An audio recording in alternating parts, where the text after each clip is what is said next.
en casa. Hola chicas y chicos, bienvenidos a un nuevo programa de Aprende en Casa para segundo de secundaria. Hoy vamos a desarrollar la comunicación oral a través de la escucha activa de un documental sobre los ambulantes de Lima. ¿Alguna vez han visto o han oído a algún ambulante? ¿Saben qué productos venden? Les podría hacer muchísimas preguntas. ¿Pero qué dicen de la historia de los ambulantes? ¿La conoces? Para conocer la historia de los ambulantes hay que regresar al pasado y estar muy atentos. Les voy a proponer algunas preguntas que pueden responder al terminar el video. Pero antes, no se olviden de tener hojas y lápiz a la mano. ¿Están listas y listos? Muy bien, es hora de apuntar las preguntas. ¿Quiénes eran los pregoneros y cuál era su relación con los ambulantes de Lima? ¿Cuál fue el principal mercado de Lima? ¿Qué tipos de ambulantes eran los más destacados durante el periodo colonial? ¿Cuáles fueron las principales regulaciones que se hicieron para el comercio ambulatorio durante la época de la colonia, virreinato y república? Toma nota de las regulaciones que se hicieron para el comercio ambulatorio. ¿Estás lista y listo? Muy bien, aquí va el video. La informalidad es un fenómeno crucial, transversal, que atraviesa la historia y el desarrollo de nuestro país. El día de hoy vamos a hablar de un tema íntimamente ligado al fenómeno informal y me refiero al comercio ambulatorio. Hoy les vamos a contar la historia de los ambulantes en la ciudad capital, los ambulantes en la ciudad de Lima. Ustedes creerán que este es un fenómeno reciente, pero no, nada de eso. Este fenómeno se remonta hasta la colonia e incluso antes. Hago referencia a la colonia porque seguramente muchos recordarán que en el colegio nos enseñaron acerca de los pregoneros, que eran estos vendedores que anunciaban sus productos en las calles, a veces cantando y a viva voz siempre. Bueno, ellos son un gran antecedente de los ambulantes. Acompáñenme a conocer esta historia. Soy Norma Martínez y esto sucedió en el Perú.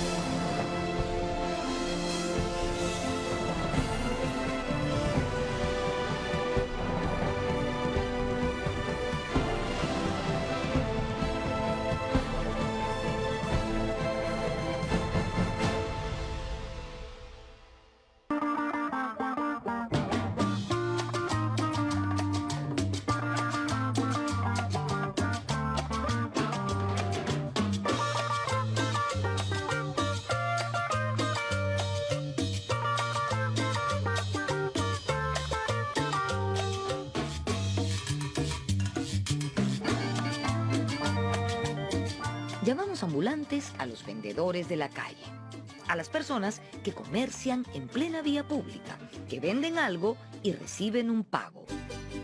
En el mundo andino, antes de la llegada de los españoles, no existía moneda, pero sí existía el trueque. Se dice que en los días festivos, en los catu o mercados prehispánicos, los indígenas intercambiaban vegetales a cambio de maíz. Su característica principal fue que era un comercio temporal, a diferencia del hispano, que era cotidiano. Se realizaba a través del trueque y rescate, que era una condición indispensable para los indios de aquella época. El comercio se realizaba por temporadas, sobre todo en épocas festivas. Era un comercio muy característico porque se hacía sin palabras y sin moneda. Sin palabras porque como era un comercio donde se vendían productos ecológicos de diferentes pisos altitudinales, la gente hablaba de diversos dialectos y por lo tanto no necesariamente se podían entender. Y por otro lado era sin moneda porque no existía y el maíz hacía las veces de ese sistema de valor de cambio porque era un producto muy apreciado en todo Perú. Con la conquista española, los catuandinos dieron paso a los mercados hispanos.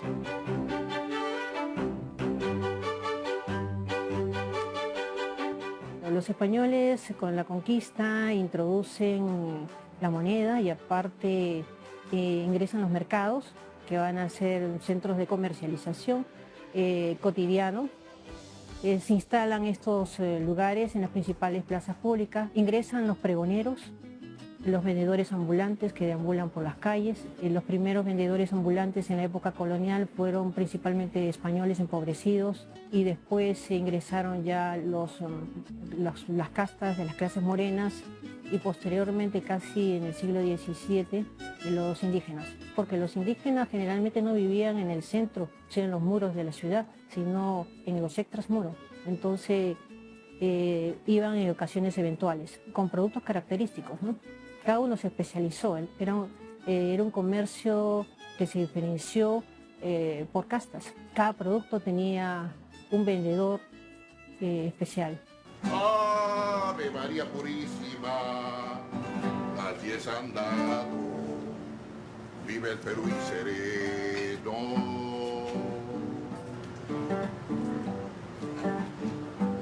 Ave María Purísima, allí es andado, vive el Perú y sereno. Desde la conquista española hasta la independencia, el principal mercado de Lima era la Plaza Mayor.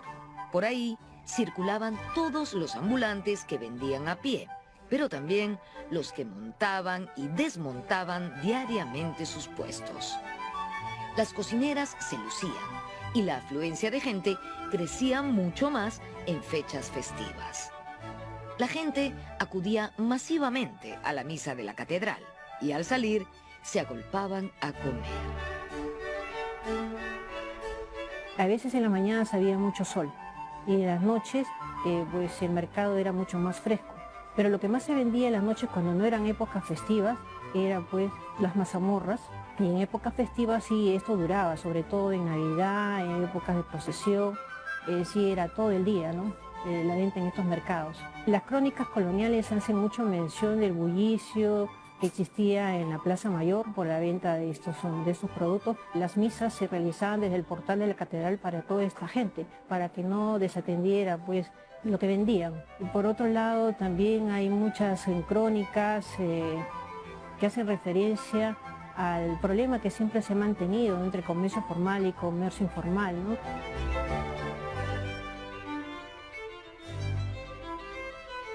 Los tipos de ambulantes más destacados del periodo colonial fueron el mercachifle, la recaudera y el regatón. El mercachifle era el típico ambulante.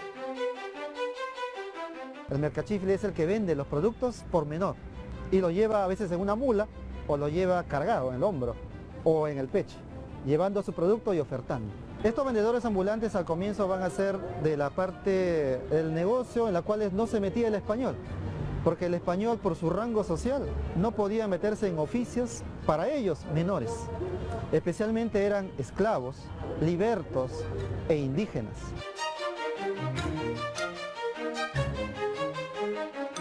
Muchas veces los esclavos aprendían oficios artesanales o panadería y gracias a esa experiencia se convertían en mercachifles. O incluso el dueño del esclavo, el español, va a darle algún tipo de productos para que lo venda a su esclavo y con eso agenciarse de dinero. Pero también los indígenas, porque los indígenas traían los productos de la sierra, de la parte de las haciendas que circundaban Lima, productos perecibles para venderlos. La recaudera era la que vendía sus productos en las plazas de Lima. La famosa vendedora de la plaza. ¿Ya? Esas vendedoras tenían cantidad de productos que vendían y ofertaban a los que paseaban, a los que circulaban por las plazas. Las plazas antiguas eran los mercados y ellas eran las que vendían especialmente en el suelo o en pequeños puestos. En este caso puede ser productos perecibles, vegetales, como también viandas, o sea, comidas. Algunas de las plazas que recorrían las recauderas eran, por supuesto, la Plaza Mayor, la Plaza de la Inquisición, el Baratillo o Santana. La antigua Plaza de Santana era el mercado de los indios. Esta plaza que hoy conocemos como Plaza Italia era la única plaza donde podían vender diariamente sus productos los indios de la ciudad de Lima. O los indios que llegaran acreditados a la ciudad de Lima. He encontrado expedientes muy simpáticos, productos de toda la tierra, o sea, todo lo que podamos imaginarnos que está en la sección vegetales y en la sección verduras y frutas, esos eran los productos de la tierra. Entonces uno tenía que transitar en una Lima amurallada, en una Lima que acababa antes de la Plaza San Martín, en una Lima que acababa por donde está la Universidad de San Marcos hoy en día, donde está el parque universitario. Entonces no está, si se quiere decir, cerca de la gente la Plaza Italia. Porque si tú vives al otro lado, en San Sebastián, y si tú vives en Barrios Altos, cerca al presbítero, igual tenías que ir solamente a este punto durante el virreinato a comprar tus productos de la tierra. Era el único lugar autorizado. Pregunte, casera, pregunte. Pescado fresco, rico, pescado. Pescado fresco, casera. Generalmente los indígenas se especializaron en vender pescado, porque eran grandes pescadores. Camarones, leche, queso, heladero, porque principalmente vivían fuera de la ciudad, y además también porque los helados se hacían con bloques de hielo, y esos bloques los traían pues de las cordilleras, principalmente de Huaraz y Caraz. Y en el caso pues, de las castas afrodescendientes, los productos que ellos comercializaban eran pues las mazamorras, los turrones, el sango, los picarones, el anticucho.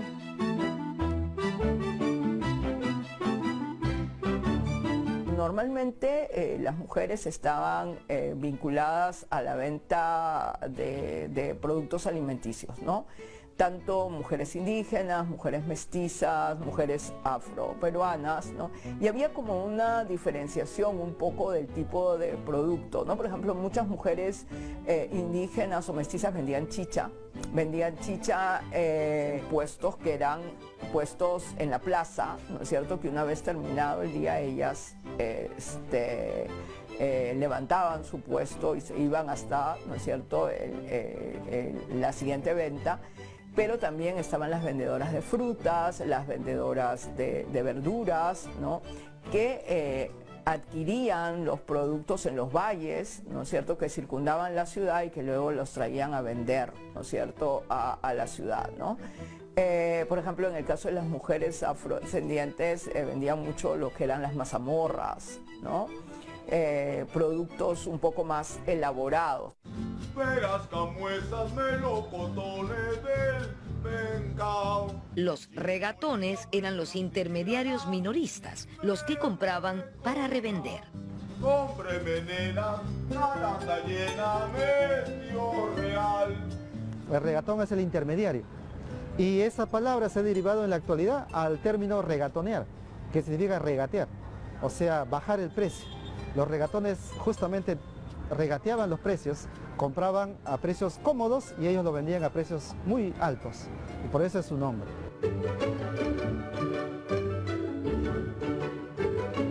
Los regatones fueron reprimidos y fiscalizados por las autoridades debido a la especulación y al sobreprecio de sus productos. Son indios criollos o indios ladinos, como se le decía, indios acriollados, que hablan el español, que se han olvidado de su idioma natal, o sea, el quechua, que no son bilingües, se puede decir. Y estos indios viven en la ciudad, salían a las puertas de las murallas y le compraban malbarateándole el producto al auténtico propietario del producto, o sea, al auténtico proveedor, vendría a decirse. Entonces el virrey Amat es el primero que legisla de manera dura contra estos regatones en 1763. Es un bando que lo reproduce en 1765 y en 1770. Luego tenemos al virrey Teodoro de Croix, a Gil de Lemos, tenemos al virrey Avilés, tenemos al virrey Abascal y tenemos a Pezuela atacando a estos regatones. Pezuela da el último bando de buen gobierno y ataca duramente a los regatones. Muchas veces, otros ambulantes eran acusados de ser regatones. Tenemos un típico ambulante que era necesario, él era el vendedor de leña. con qué cocinabas. Y otro vendedor que no era oriundo de Lima, igual como el vendedor de leña, era el ollero. Y encontré un expediente muy simpático de los indios olleros que le reclaman que se les devuelvan sus ollas porque no eran regatones y que habían entrado a vender ollas. Estos indios hacían sus ollas de barro y tenían el permiso para poder venderlas en la ciudad sin pagar y además entrar en cualquier momento a pregonar su producto.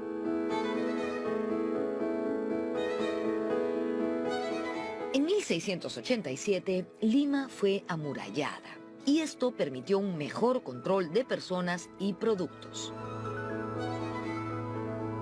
Los productos que llegaban a Lima llegaban a través de la muralla, la ciudad estaba amurallada y lo que yo encontré, bueno, cuando tú traías productos del interior del país pagabas una alcabala de viento por ingresarlos a la ciudad a venderlos.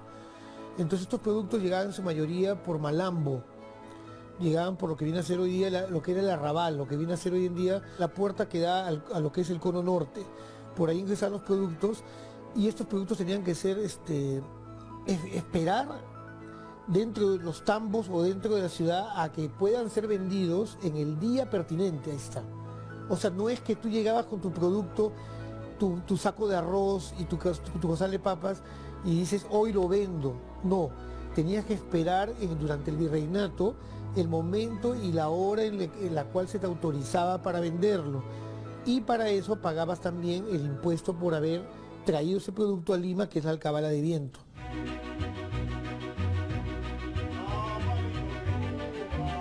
Los cajones de Rivera eran tiendas ubicadas alrededor del Palacio de Gobierno y del Palacio Arzobispal. En ellas se vendían diversos productos.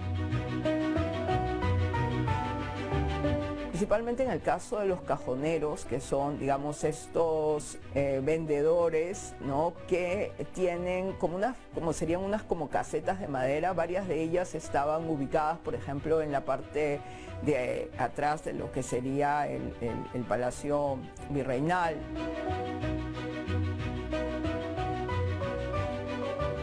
Las instituciones encargadas de controlar el comercio ambulatorio eran el Consulado de Comercio y el Cabildo o Municipalidad.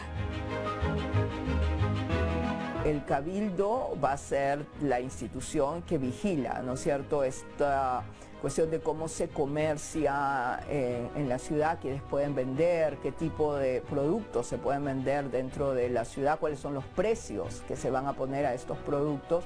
Y claro, eso le otorga obviamente al sector español la posibilidad de controlar justamente el comercio dentro de la ciudad, ¿no? Y cómo es que ese comercio se organiza, porque son ellos los que van a ser los regidores del Cabildo, ¿no? Entonces siempre hubo una mirada, ¿no es cierto?, de fiscalizar, de controlar. Están los pícaros calientitos.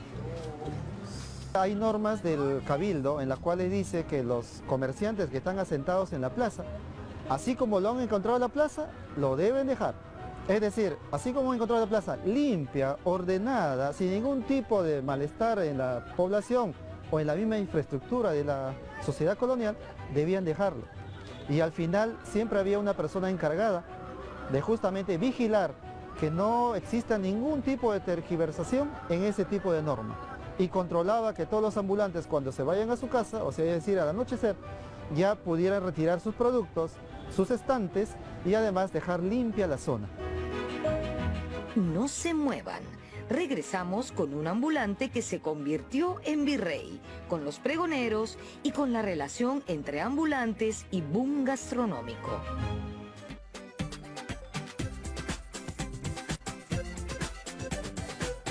Estamos viendo Aprendo en Casa, secundaria.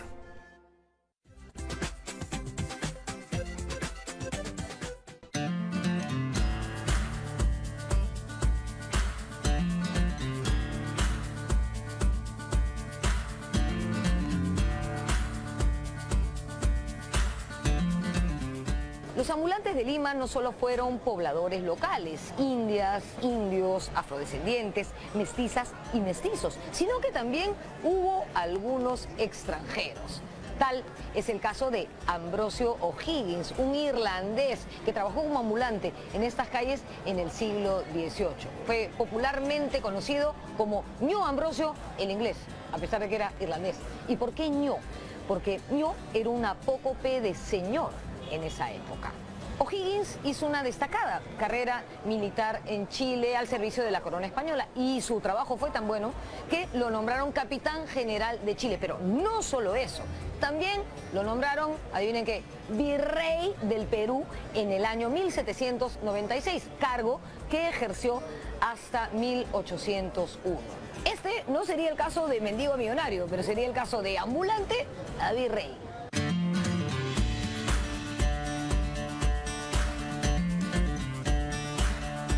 Cuando pasaba por la calle con su mula, todos le decían, Ño Ambrosio, quiero telas, quiero hilos, quiero sedas, quiero medias. Y Ño Ambrosio tenía que vender. ¿Ya? Entonces Ño Ambrosio es un personaje famoso. Después, con el tiempo, tuvo un cargo militar y poco tiempo después fue virrey del Perú.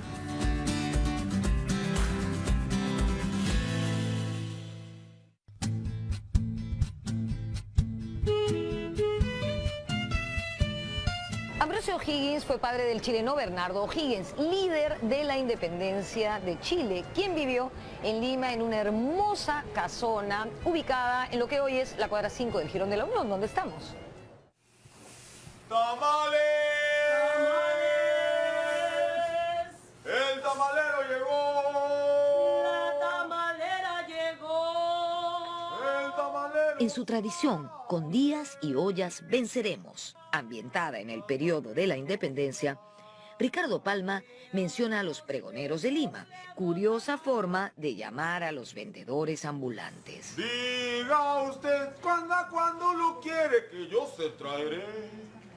De a 3 pesos le hago tamales más especiales.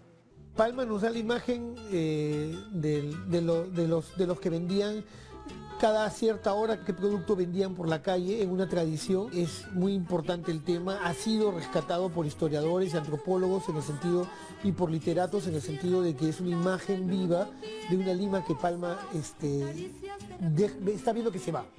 O sea, Palma lo debe haber visto cuando era niño, en los 40, pero para 1860 ya no es tan factible. Muchacha, no hueles.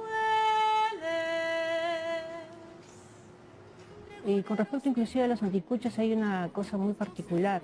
Ricardo Palma es una referencia, y también en las pinturas de Leoncio Angrán y de Pancho Fierro se puede apreciar que el comercio fue ejercido no por una mujer anticuchera, sino por un varón. Casi todas esas referencias gráficas hacen mención, ¿no?, al anticuchero. En la época virreinal, los que pagaban impuestos eran estaban exonerados de impuestos los mestizos y las castas. No podían controlarlas. O sea, estos dulces que dice Palma que se venden, esta gente caminando vendiendo de repente un refresco, no podían ser captados por el sistema legal de la ciudad para cobrarles un impuesto.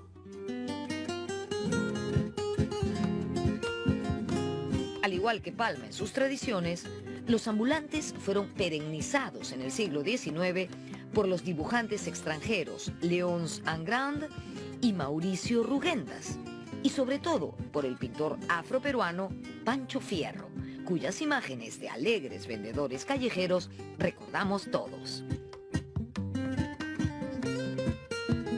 En la tisanera vendía el tisán, que era una bebida preparada a base de limón o cáscara de piña, incluyendo otros ingredientes, y se vendía solamente por mujeres y en temporadas pues veraniegas y épocas diurnas.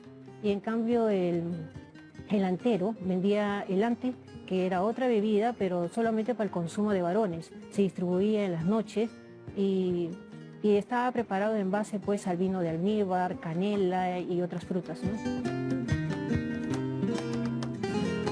Hubo muchos ambulantes conocidos con nombre propio. Por ejemplo, Ña Aguedita fue una famosa morena que en la mañana vendía refrescos y en la noche mazamorra morada y deliciosos champús. Así como ña Aguedita, hoy nuestros ambulantes siguen leyendo muy bien la demanda del público y vendiendo productos diferenciados de acuerdo a los días y a la época del año. Por ejemplo, había el caso de un ambulante que de lunes a viernes vendía libros, por decirte, en la Granja de Prado, y los fines de semana, sobre todo entre agosto y noviembre, se iba a la carretera Priale a vender cometas, ¿no? Porque sabía que en ese espacio la gente va hacia el Chosica, hacia las zonas donde hay algo de sol. Entonces solían comprar ese tipo de cosas. En la época republicana se introdujeron regulaciones para el comercio ambulatorio. En la República, como todos son iguales, se vuelve igual, según el papel, pero entonces en la calle, ¿qué pasa? Aparecen los chicheros en gran número, pero estos chicheros pagan una patente. La patente la pagaba desde el profesional hasta el chichero. Tenemos una curva de monto de patente, pero si yo voy con mis potes de chicha a vender chicha y lo quiero poner en la puerta de una casa de alguien, tengo que pagar por vender esa chicha. Entonces la República te regula más, pero porque ya todos son iguales. El virreinato no podía controlar a las castas, controlaba tampoco a los mestizos. La anticuchera y el picaronero ya estaban en la puerta de la pulpería y son vendedores ambulantes, porque el pulpero les permitía que vendieran a exteriores de su negocio comida. Redondos y tostaditos y en su miel bien bañaditos, van provocando los pillos a vejetes y chiquillos. ¿Qué te pareció conocer sobre el comercio ambulatorio y los ambulantes de Lima? Interesante, ¿no? ¿Sabías todos esos detalles? Es muy importante que conozcas la historia del comercio ambulatorio, porque como habrás visto a lo largo de este tiempo, este comercio ha ido evolucionando y se ha adaptado a cada nuevo contexto. En esta coyuntura de pandemia que estamos viviendo, lamentablemente los ambulantes han tenido que dejar de vender sus productos debido al distanciamiento social. Por otro lado, como habrás notado, con el paso del tiempo han ocurrido una serie de regulaciones que han generado cosas como, por ejemplo, el pago para realizar la venta de sus productos. Además de eso, hemos aprendido algunos datos curiosos. Por ejemplo, ahora sabemos que durante la época colonial existieron 3 tipos de ambulantes destacados. ¿Recuerdas cuáles fueron? Muy bien, el mercachifle, la recaudera y los regatones. Ahora les propongo lo siguiente. Conversa con tu familia o trata de recordar desde tu experiencia los distintos tipos de vendedores ambulantes que encuentras en tu entorno. A partir de esta conversación o de estos recuerdos, identifica si puedes encontrar en la actualidad 3 tipos característicos de ambulantes de la colonia y además qué productos venden. Para esto, elabora un cuadro comparativo donde puedas poner qué vende cada quien y qué frases se utiliza para vender sus productos. Luego, arma una pequeña línea de tiempo donde puedas poner las principales regulaciones que se vivieron en el comercio ambulatorio durante la época de la colonia, el virreinato y la república. No te olvides de guardar todo en tu portafolio. Y muchas gracias por tu disposición y atención para seguir aprendiendo.